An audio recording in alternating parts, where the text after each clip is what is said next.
Hey, welcome back, guys. This is day 4 of Noob to Pro on Blender, a challenge I've started where basically every day I challenge myself to build a new model on Blender and record myself and upload it. So this is day 4, and actually I got a recommendation to do this model for today by one of my subscribers, and I'll be creating something hopefully most people have, which is a bed. And okay, let's get started. So yes, first thing, tab, edit mode.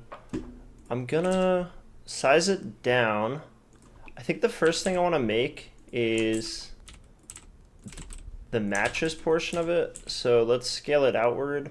I'm gonna make a single bed, because you know how it be. We stay single in here. All right.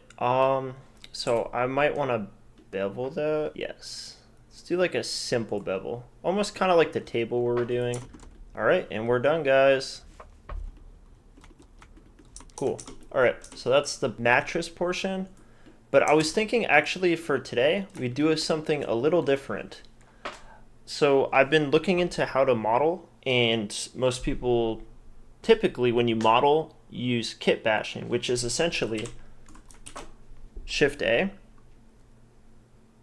And you want to make sure you do an object mode unless you want to add it to the object you're building. So for example, this will be the same model.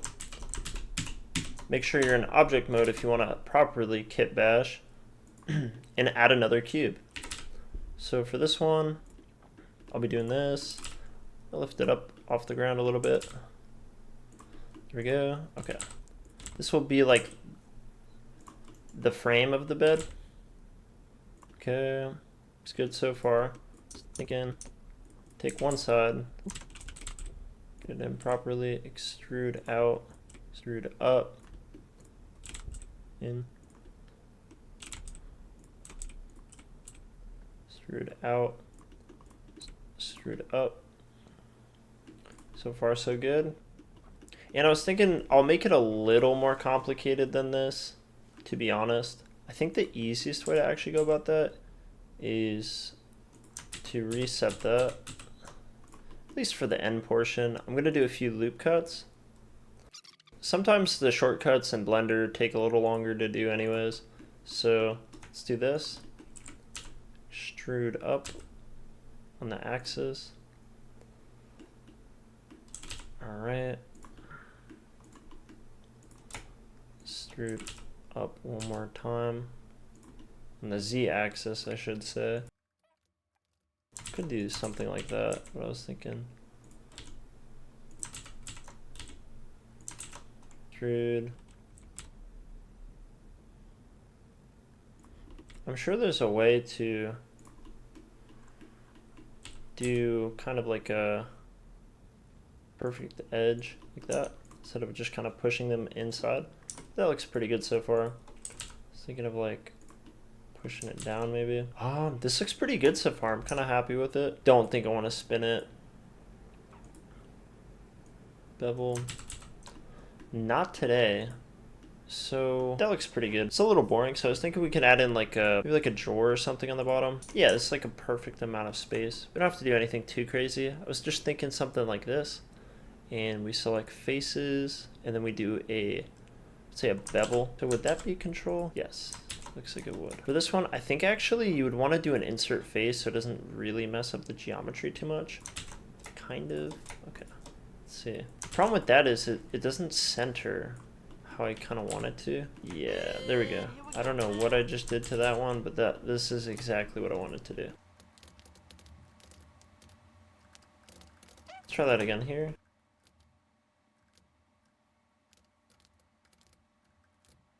Okay, and then from here, I'm just gonna bevel it like normal. Almost like normal. Okay, this is good. What I want. Let's do like a handlebar. I feel like it would be easy to do a handlebar and just add it in, but I feel like for this, since I'm kind of learning how to do this, might be better to just kit bash it real quick. The only problem is I have to center it, and it might be a little difficult. I think you can center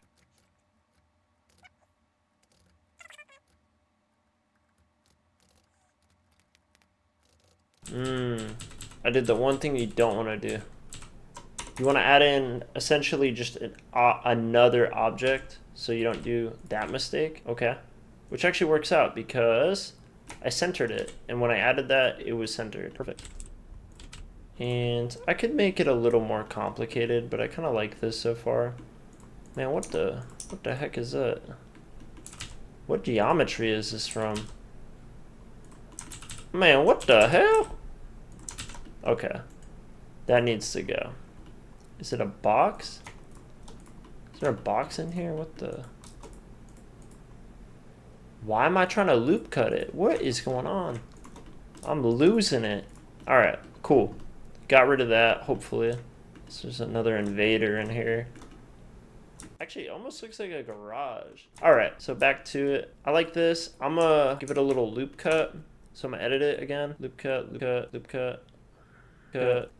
Let's do one more loop cut. I'm wondering if there's a better way to do loop cuts. Because I feel like I add unnecessary geometry by loop cutting it. I want to do it like more on the edge, but I guess people don't really mind the geometry, especially if you're just doing a home project. It's just one thing I've noticed. Okay, I'm adding this in. Extrude it. Oh, shoot. Man, that thing is chopped. Okay, I'm gonna push all these in. I guess you could dissolve it after. There we go. Okay, that looks good. I'm gonna mirror it. Okay, and then click here. So I'm gonna do selected as selection, cursor to active, and then take this one. Go the other way. Cursor to active, and then active to cursor. If there's a way for that. What am I trying to extrude, bro? Get out of here with that. Man, what the? Let me pick.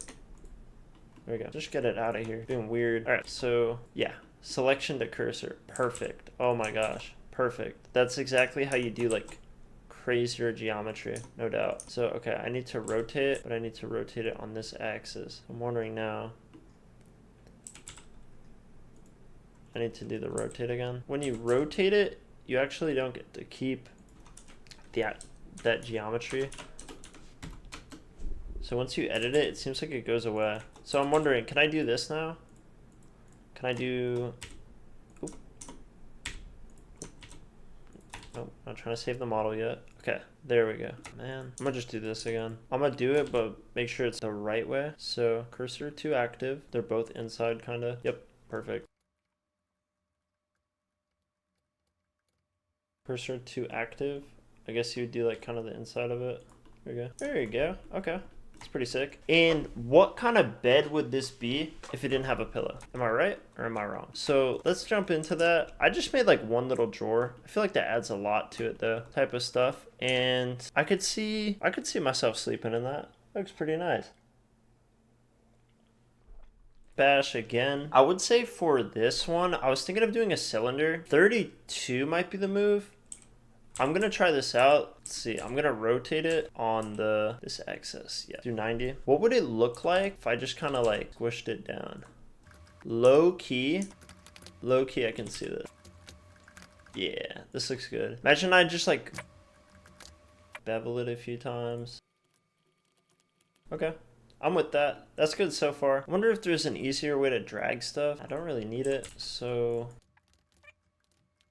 let's actually get it caught in like the most annoying spot it can possibly go. All right, there we go. There for eternity now. Looks pretty nice though. I like it. All right, I had some fun doing this. So I just tried something out and I learned a lot. So I've been messing around kind of with setting the oranges and setting the cursor to the origin and stuff like that. So I put the selection to cursor, cursor to selected, stuff like that. And then I'm learning about this magnet up here, which is actually a really powerful tool. I set the origin of this to the bottom and it floats on it. I put it to the exact bottom so I don't have any overlap. And this is an extremely powerful tool. Now I can really mess around with it and have a lot of fun. So yeah, that was awesome. And you could do this with almost anything. So I'm gonna set this up again. I'm gonna see if I actually kind of stuck with them. So when you do the origin thing, Shift S, you do, let's say, cursor to world origin. So that's like X, Y, and Z are set to 0. You add another cube, it's gonna go to the middle, right? How I set this up to have the snap was I did magnet, clicked on it, active, face, and then face to projected, stuff like that. And then I clicked on here. I went to tools, which would be N, transform. This is the one you want to work on. And you want to do origins. And how you do that is you push it down and you move it essentially. See how I moved it down? The exact bottom of it. Now when I move stuff and I grab it, to get out of it, you just click that again. Now when I move stuff, it snaps and it stays on top of the actual face.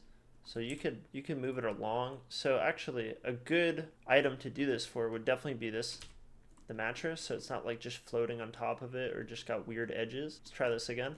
So what I want to do is go to origins, snap, perfect. It's snapped already. Click again, unclick. Make sure to unclick or else you're stuck in this mode. And then snap. And I would want to do it kind of like on the, oh, you know what? Yes, perfect. Okay, it's to the origin, perfect. See how it just kind of goes and sticks, perfect. Same with the pillow, can move it around. I wish you could do a simpler, like just perfect rotation. That would be nice. I'm gonna see if there's something for that as well. All right, so according to ChatGPT, the easiest way to rotate something is actually just using this menu here. So if you want to rotate something, not from object origin, of course. So actually, that's a good point too. When you move something and you press Z to lock it to the global, you can actually do it to local as well, and that changes location depending on how it's oriented. So there's a few really good ways to do this, but I'm just gonna rotate it the good old-fashioned way. So when you do it here, you just put it here and then put 90 and it's straight. So that's good. Put it here. I was thinking of just duplicating. Honestly, I don't really want these to be perfectly aligned. I think that looks a little silly. So let's just do it like this, and you can rotate it a little bit, building up those muscle memories of, you know, just building models and stuff like that. So that's really cool. I was thinking like of doing a blanket, but I know that's very difficult because it would be a lot of vertices and a lot of moving parts. I know you can do like a what do you call it, an atlas object thing. So you make this into like basically immovable object, and then you make the other one the unstoppable force, and then you just like mesh it together. But then that would just be a perfect kind of like blanket over it. I want to add like one with a lot of loop cuts and stuff, but before I do that, I'm just gonna edit the base here. I want to make this a little cooler. I think it's a little lame right now. That looks kind of cool already. Okay, and then I'm just gonna do this. Well, okay, I like it. It's a little more flavor to it, you know. But then also, knowing what I know now, I'm wondering if you could just dissolve the faces here. Nah, it should be good. I've learned a lot though from this. So next time I make that, I won't have to have like these ugly vertices like that, which are unnecessary. So I made that pretty cool. Let's just do a crash course of like trying to make a blanket real quick.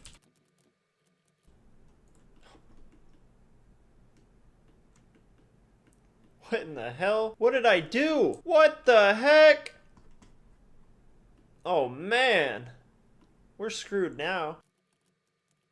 Alright, what are we thinking, guys? I think this is pretty cool. You definitely play with it a little more, but I think for now, just starting off, this is pretty impressive. So let's just do a quick one real quick. Cursor to active. Selection to cursor. Work it up. Dang, there is a lot of stuff. To be fair, I can see why it's tweaking out a little bit, especially because we have this snap thing on. So for a blanket, I mean, there's going to be imperfect vertices all over it. But dang, this is pretty cool. For now, this is pretty good. Like, I tried an attempt at a blanket. Obviously, over time, I'm going to get better. I'm going to do, like, a bunch of modifications and stuff like that. But for just modeling a low poly, I don't think this is that bad.